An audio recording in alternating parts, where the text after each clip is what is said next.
नमस्कार, मैं फैसल खान। आप देख रहे हैं टुडे इंडिया न्यूज। आज हम चर्चा करेंगे हमारे टुडे इंडिया न्यूज के लाइव डिबेट में नेस्को कोविड सेंटर हेल्थ के वर्कर रहने और खाने की परेशानी को लेकर Goregaon Nesco jumbo Covid centre के हेल्थ वर्कर ने 9 मई को प्रोटेस्ट किया।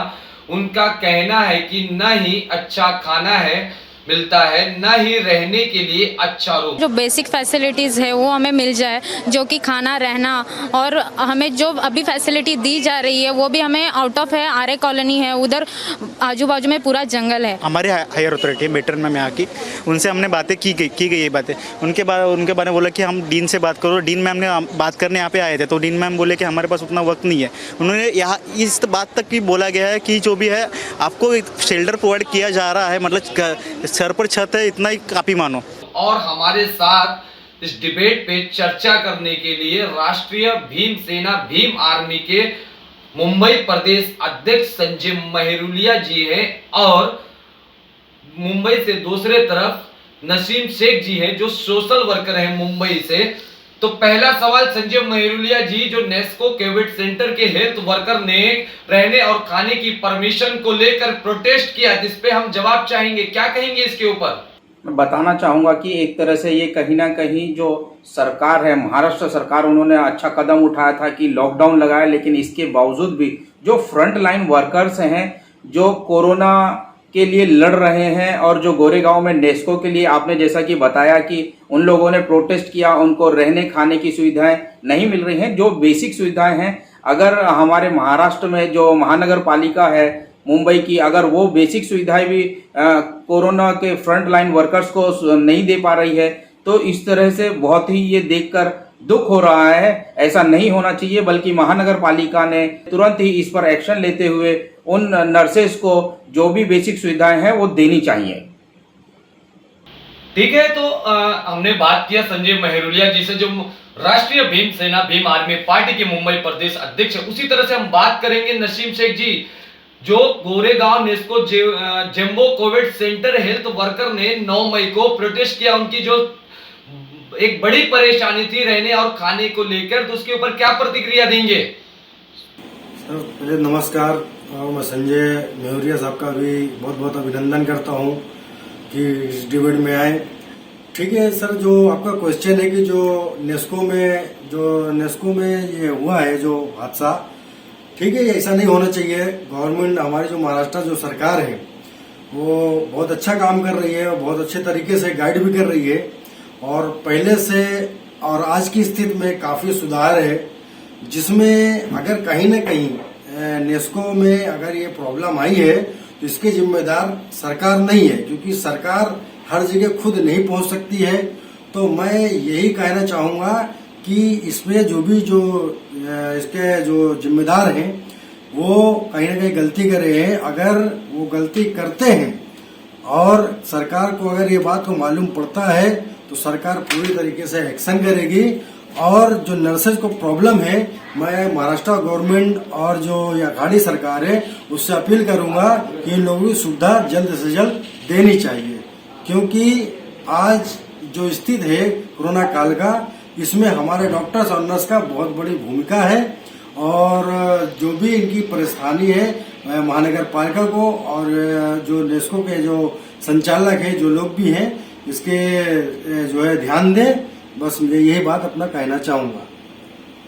संजय मेहरुलिया जी की इसके अंदर जो नर्सेस हैं, जो स्टाफ थे, उनको कहीं ना कहीं जो समस्या थी रहने और खाने को लेके फैन की, आखिर इस पे किसकी लापरवाही है?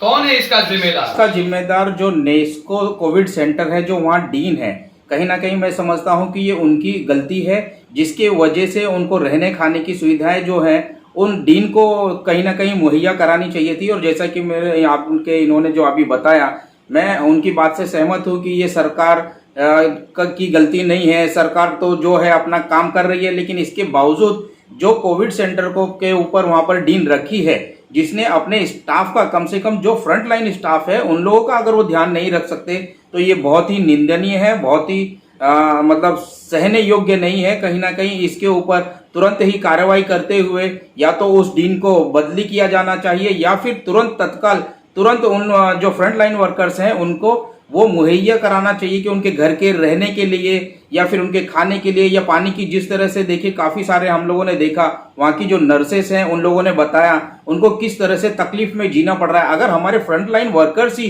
इस तरह से रहेंगे तो वो हम लोगों को यानी देश में बाकी लोगों को कोरोना वैक्सीन या बाकी काम कोरोना से वो कैसे लड़ेंगे? नसीम जी, क्योंकि जो नर्सेस होते हैं, जो स्टाफ होते हैं, उनकी एक बहुत बड़ी भूमिका होती है जो कि डॉक्टर को सहयोग करते हैं अपने एक पूरे परिवार को छोड़ के उस कोविड सेंटर में वहां रह रहे हैं, जिनको उनको समस्या काफी बड़ी है और उनको नहीं मोई। अभी जो संजय जी ने कहा तो उनके जो जवाब में क्या कहेंगे आप? सर, हमारी जो महाराष्ट्र की जो सरकार है, आज जो ये स्थिति पैदा हुई है, तो मैं ये चाहूंगा कि ऐसा दोबारा ना हो, इस पे जो है सरकार संज्ञान ले। और संजय मेहरु साहब जो बात कर रहे हैं वो जनहित के लिए है और मैं एक समाज सेवक के नाते मैं संजय मेहरु साहब का भी बात की समर्थन करता हूं, लेकिन मैं सरकार से ये भी मांग करता हूं कि जो तकलीफ आज उनको हुई है, इसी तरीके से अगर कल किसी को होगा तो जो आम पब्लिक है वो किधर जाएगा? वो बहुत ही परेशान है। इसलिए संजय मेहरु साहब जो कदम उठा रहे हैं और महाराष्ट्र की जनता के लिए बहुत सही है। और हम भी जो सोशल वर्किंग है हम भी करते हैं, लोगों के बीच में जाते हैं, देखते हैं, बहुत सी समस्याएं होती है। लेकिन सर, इसका मतलब नहीं है कि गवर्नमेंट को इस तरीके से जो है प्रोसेस करना चाहिए। पहले गवर्नमेंट को जो एक संविधान है, पहले आप नोटिस देना चाहिए, आप उनसे मांग करनी चाहिए, लिखित में आपको जवाब तलब करना चाहिए। सरकार के खिलाफ डायरेक्ट मोर्चा नहीं खोलना चाहिए। ठीक है, आपने अगर जो किया है तो सरकार उस पर खरा उतरने की कोशिश करेगी। यहाँ पे एक अहम सवाल उठता है, मैं दोनों जन से पूछना चाहूंगा। एक रूम में 8 लोगों को रहना पड़ता है, रूम में सबके लिए बेड नहीं है, वेंटिलेशन का इशू है, फैन की कमी है। ऐसे ही बेसिक प्रॉब्लम को लेकर नेस्को कोविड जिम्बो सेंटर को सभी हेल्थ वर्कर ने 9 मई को प्रोटेस्ट किया। एक बहुत बड़ी शर्म की बात है सरकार के लिए। क्या कहेंगे संजय जी? फैजल जी, मैं सबसे पहले आपके जरिए आज मैं आपके चैनल के माध्यम से मैं सरकार से मांग करना चाहूंगा कि जो ये फ्रंट लाइन वर्कर्स हैं, जो नेस्को में प्रोटेस्ट हुआ इन वर्कर्स ने किया, ये कहीं ना कहीं जब कई सारे हमें ऐसी भी सुनने को मिले कि इन फ्रंट लाइन वर्कर्स को भी कई बार कोरोना हो गया है और इनके जो कुछ सहयोगी हैं वो भी उसी कोरोना सेंटर में एडमिट हैं। इसके बावजूद भी वहां के डीन उन्हें अब्सेंट दिखाकर उनकी सैलरी कट कर रहे हैं। तो मेरी वहां के डीन और बाकी जो सरकार का या प्रशासन है उससे मांग रहेगी कि हमारे फ्रंटलाइन वर्कर्स की कम से कम अब्सेंट दिखाकर, क्योंकि वो ऑन ड्यूटी थे जब उन्हें ये सब प्रॉब्लम हुआ, ऑन ड्यूटी में अगर उन्हें कोरोना जैसी हो जाता है तो कहीं ना कहीं उसके लिए हमें उन्हें सहयोग देना चाहिए, ना कि उनकी जो तनख्वाह है, सैलरी है, वो सब कट करना चाहिए। तो मेरी प्रशासन से भी यही मांग रहेगी कि उनकी सैलरी भी कट ना कराएं और उनकी जो बेसिक मांगे हैं उनको भी पूरा किया जाए। संजय जी, एक सवाल है, आखिरी सवाल है कि राष्ट्रीय भीम सेना और भीम आर्मी, अगर इन नर्सों को इंसाफ नहीं मिला, इन स्टाफ को जो फ्रंट लाइन वर्कर है, अगर इनको इंसाफ सरकार से या महाराष्ट्र शासन प्रशासन से नहीं मिला तो राष्ट्रीय भीम सेना और भीम आर्मी इसके लिए कितना खरा उतरेगी? अगर मैं आपके जरिए बोलना चाहूंगा कि नेस्को के जो भी स्टाफ हैं, अगर जल्द से जल्द उन लोगों को जो उन लोगों ने मांगे की हैं वो सुविधाएं अगर उन्हें नहीं दी जाती और हमें ये पता चलता है तो हम लोग भारी संख्या में फिर हम लोग ये जो कोरोना का पालन है इसको तो पालन करते हुए लेकिन वहां पर धरना प्रदर्शन करेंगे। और जो कोविड सेंटर में काम करने वाले फ्रंट लाइन वर्कर्स हैं, सिर्फ नेस्को के ही नहीं बल्कि पूरे महाराष्ट्र में या पूरे देश में जहां भी फ्रंट लाइन वर्कर्स काम कर रहे हैं, अगर उनको बेसिक सुविधाएं नहीं दी जाती उसके खिलाफ जोरदार आंदोलन करेगी भीम सेना, भीम आर्मी।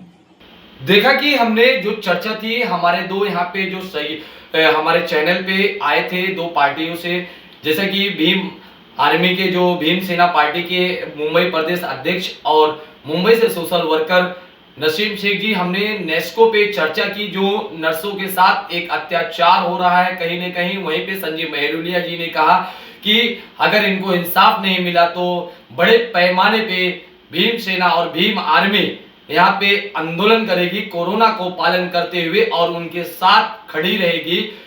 इसी तरह से देश प्रदेश। फैजल जी, मैं जाने से पहले एक बार और आपसे कुछ गुजारिश करना चाहूंगा आपके चैनल के माध्यम से। वो कहीं ना कहीं कई बार ये खबरें आ रही थी कि रोड पर चलते हुए जो गाड़ियां हैं जैसे बाइक्स या कार उन्हें रोक रोक कर वैक्सीन लगाई जा रही है। तो मुझे ऐसा लगता है कि कहीं ना कहीं जो मुंबई की महापौर है ये सब क्या दिखावा कर रही हैं कि अपने फ्रंट लाइन वर्कर्स की तुम लोग जो नॉर्मल सुविधाएं हैं वो तक तुम्हें दी नहीं जा रही, तुमसे नहीं दी जा रही। तो मुझे लगता है कि अगर मुंबई की महापौर इस तरह से अनदेखा करेंगी तब उनके लिए ये बिल्कुल भी ठीक नहीं होगा।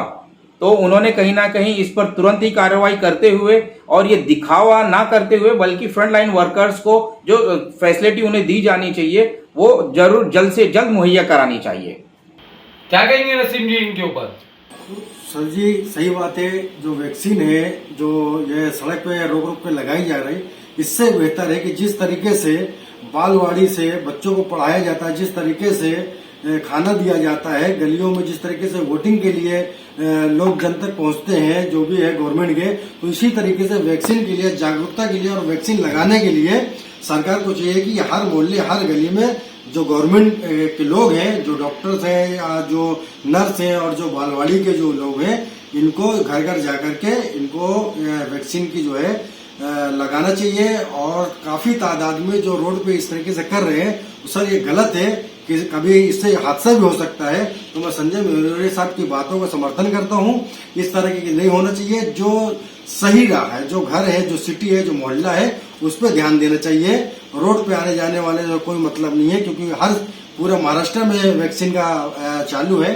तो जो है मैं फिर एक बार कहूंगा कि इस तरीके से नहीं होना चाहिए। ये घटना हो सकती है, कोई बीमार हो सकता है, गिर सकता है, इससे बड़ा एक्सीडेंट हो सकता है। तो मैं गवर्नमेंट से अपील करूंगा कि घर घर और मोहल्ला मोहल्ला जा करके जिस तरीके से पढ़ाई और अभियान करते हो, जिस तरीके से जो है बालवाड़ी चलाते हो, इसी तरीके से जो वैक्सीन है, कोरोना वैक्सीन है, उसको भी जनता के समक्ष पहुंचाना चाहिए। इसी से मैं अपनी बात को यहीं पे खत्म करता हूँ। जय हिंद, जय महाराष्ट्र। जैसे कि देखा कि हमारे साथ इस डिबेट में चर्चा में दो लोग थे, राष्ट्रीय भीम सेना पार्टी के और भीम आर्मी के मुंबई प्रदेश अध्यक्ष संजय मेहरोलिया जी और सोशल वर्कर मुंबई से नसीम शेख जी। दोनों का हम आभार व्यक्त करते हैं कि इस डिबेट में हमारे साथ चर्चा की। इसी तरह से देश प्रदेश की ताजा खबरों के लिए देखते रहे टुडे इंडिया न्यूज। मैं फैसल खान, मुंबई। धन्यवाद। मैं फैसल खान, क्या आप पत्रकार बनना चाहते हैं? अगर आपके अंदर है सच सामने लाने का साहस, हम देंगे आपको मौका सच सामने लाने का। टुडे इंडिया न्यूज आपको दे रहा है मौका आने वाले समय का देश के नंबर 1 न्यूज चैनल के साथ पत्रकारिता के गुण सीखने का। तो तुरंत संपर्क कीजिए। मैं Faisal Khan, today India news में आप सभी दर्शकों का स्वागत करता हूं। इस वक्त हम मौजूद हैं मुंबई के आजाद मैदान में। MFA Films International Production House Mumbai. Films, music, albums, Hindi, Bhojpuri albums, making and releasing. Films making, releasing and marketing all types of advertisement worldwide. More information. Email ID mfafilmsinternational@gmail.com. Book your ad. Today India News. Advertisement for this channel. Book your ad. Call now 8452 880084.